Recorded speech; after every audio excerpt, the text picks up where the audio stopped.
Hey my ducks, welcome back to another video of Sharpest Pond World. Hope you can see me, I'm in the garage. Are you there? Yep, okay. Right, I've got my cameras. You probably saw in the last video which cameras I picked, so maybe thanks to Dorset Coy, so I was going to put a shout out to him again. So, just getting them out of the box. I didn't know, I didn't look, did I? These are actually wired. So, if I take them back and get wireless ones, then this video is going to be non-existent. But if I use them, and then I can carry on with this video. But I just decided now where to put them because they are wired, and the wire isn't waterproof. So it's the Ezviz. I'll show you the model name. I've gone for the Ezviz Outpro cameras. It's the CT something. I can't find it at the minute, but I'll put it up on screen so it'll bring it up. It doesn't actually say on here. Right, so because they are wired, if I'm going to use these ones, I think I'm going to have to stick it up there so the wire then can go straight into the garage, which means it's not going to go around the corner. So where I only wanted one originally, which would have gone up there, that would have took up the whole pond, including the filter house. Unless I can get some casing to put the wire in. So I might have to take a trip to B&Q. But if I do use the two, and then the other one, I was going to put up here. So again, the wire can either go straight into the garage or plug in my filter house.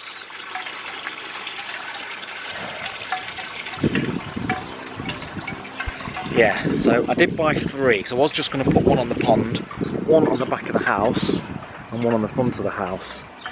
So I think two is now going to have to go on the pond, and one can still go on the back. I might have to get another one that's got on the front. Right, so I'm just going to go on, put these up, just to see how they look, how much of the pond they take. So I might have to do that off camera. Otherwise, I'll put you on a stand and you can watch what I'm doing. We'll see. Right, so I've put one camera up. I've just got to put the wire to go through into the garage. I've just done that for now, just so I can see it all working. And it works pretty good, to be honest with you. And the good thing about these cameras, it's got an alarm. So if I saw a herring, I can press the alarm, it brings out a noise, and I can try and shoo the herring away. Obviously, if anyone's coming to the garage or in the garden, I can set the alarm, especially if it is night time, because it all lights up as well.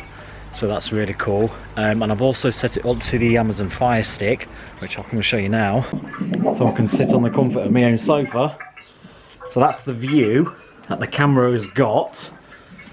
So obviously if anyone's in the garden, you can see it. The herring comes and lands on the wall, you'll see it. This is the bit where it goes down to the garage door, so that'll also detect. So you get a pretty good view. So I think what I'm going to do with a second camera is actually put it around the corner where the filter house is, and obviously then that will view all the around the corner of the garage, because this is where the garage wall is.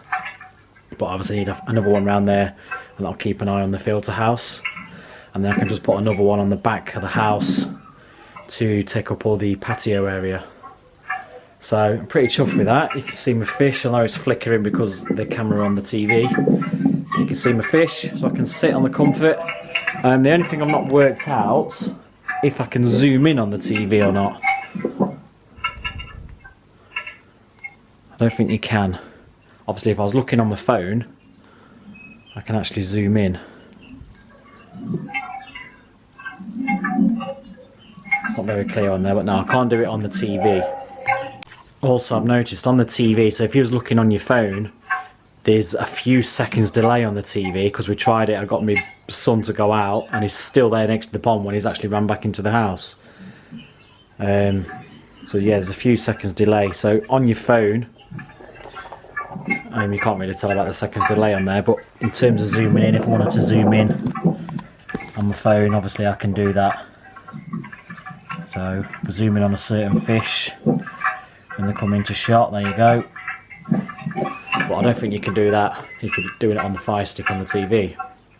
Right, so I think what I'm going to do is just sort them wires out, get them into the garage, and then we'll look at installing the second one around the corner. Bang on. Right, there we go, it's a lot neater. I couldn't get that screw back out of there to try and turn the casing so the wire's a bit longer inside. but it does go under the roof, and coming out the other side, it's just through there, so it should do the trick. It won't get wet. Right, just been doing a filter clean, so I'm just topping up the pond. That's coming through the carbon filter. Comment below, guys, because I know you can get about 220,000 litres through your carbon filter before it needs replacing, but how do you know? How do you know once you've done that? No idea. Right, what I'm also going to do, now the filters, now the fish are feeding more regular, I'm going to start topping up the Nexus with some more of the K1. So this is a bag of 25 litres, so like I said before in previous videos, because my pump is only a 75 litre pump and there's already 50 litres in there, I can get another 25 litres of K1 in. Now, I'm not going to add all that in at one go, because obviously it needs time to mature and stuff like that, and there's quite a lot of media in there.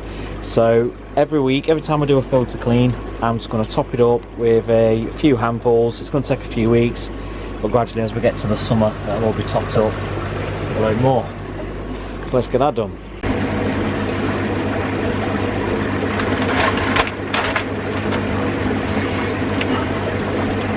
Looking for a knife? That's what I made earlier. There's the reason I kept that in there.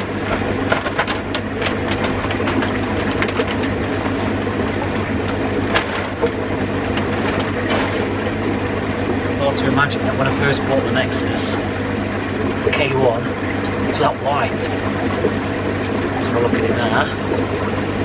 So as you can see the two colour difference. It's just going to focus on the camera. That's the new one, the white one. That one's gone nice and dark, which is now mature. It does go darker than that, to be fair. So I think this K1 that's already in there. Don't forget I installed this in October. We're in April now. So this has still got a bit more maturing to do.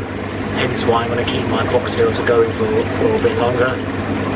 So yeah, I was going to get a jug. I'll probably put a few jugfuls in of the new K1 to top it up with.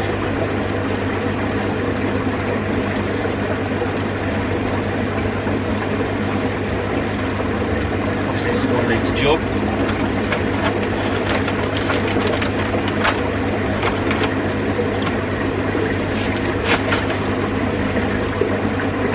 One litre going in.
There you go. That's the 5 extra litres of K1. So we'll do another 5 litres another time. I'll just keep doing it by 5 litres, I think. That'll get it topped up. Sad. And with this K1 stuff, obviously if you had a Nexus you'll know anyway, but for those that don't have a Nexus, it stays, you can see the two colour difference. So it stays floating for a few days.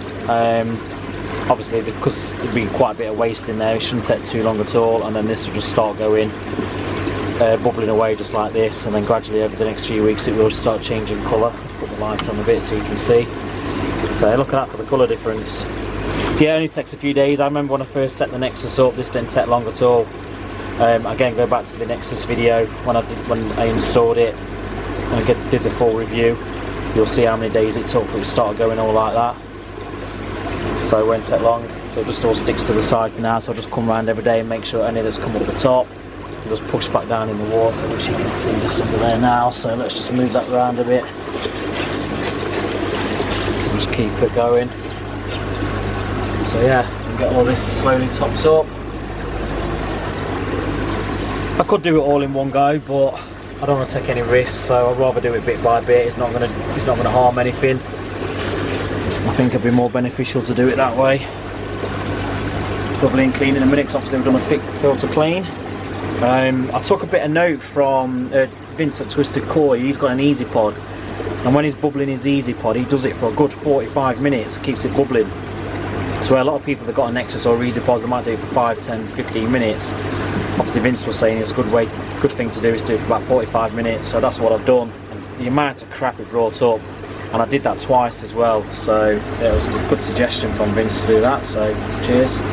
And yeah, a lot of crap it brought up, so nice and clean again for another week. Right, so what I've done, I've put one there, you can see it. In fact, let's go around here. Let's go around here.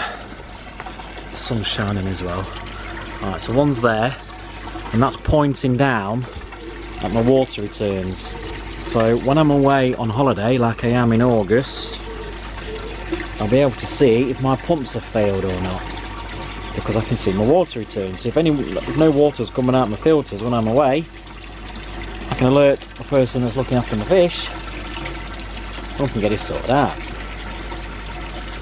And it's also pointing at my filter house if anyone tries to come and rob anything out of there, like my air pumps. Hello, I can see you. And it's also looking at this point of my pond. So now my whole pond is covered.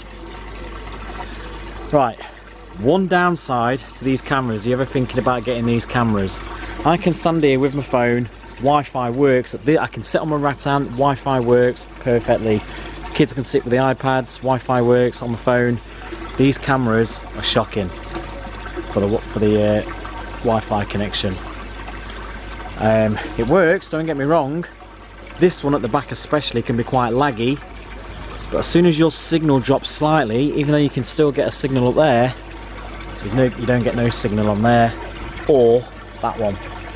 That also drops, not as much as this one. So I need to get some kind of booster, which will go in the garage where the plugs are, and get a bit of a Wi-Fi booster, I think, to keep them going all the time. Because otherwise it's just going to be absolutely pointless. And if I can't sort it, what I'll have to do is have the camera on the house, and they'll have to point from the house over to the pond, but at least it will get the whole pond and the filter house. So I want to keep an eye on it. And my son's just gone on his PlayStation as well, which is where the router is, so that might a bit of a hindrance to it. So once he comes off it, I'll see if that's the issue. But we'll see. We'll see. Like I say, I'd have to do that if need be. I can get my water out of there now. Let's lift that up. Empty that.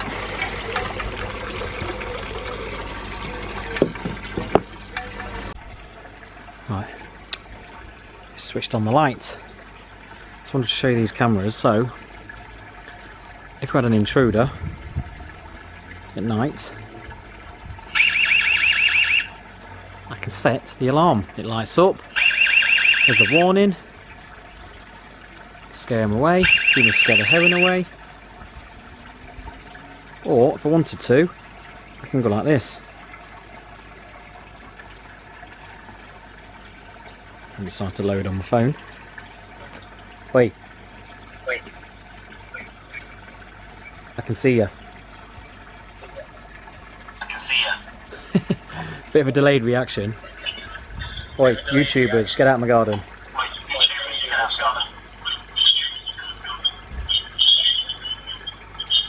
Get out the way of the pond.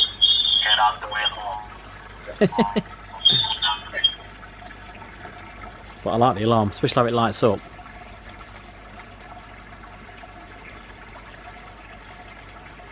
That's cool.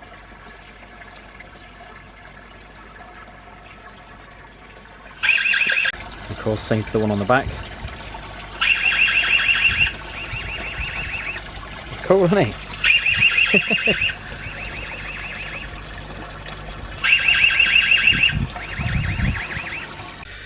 Right guys, thanks for watching that video. Camera's pretty cool, pretty chuffed with it. So if you liked it, make sure you give us a thumbs up. If you're not subscribed, subscribe. I recommend it. It doesn't cost you anything, really helps me out. And make sure you hit the bell to get those notifications every time we post a video. Stick around, still more to come. Now the season is started for the koi season, and we'll see you next time or another video of Sharpie's World. Cheers dogs, bye.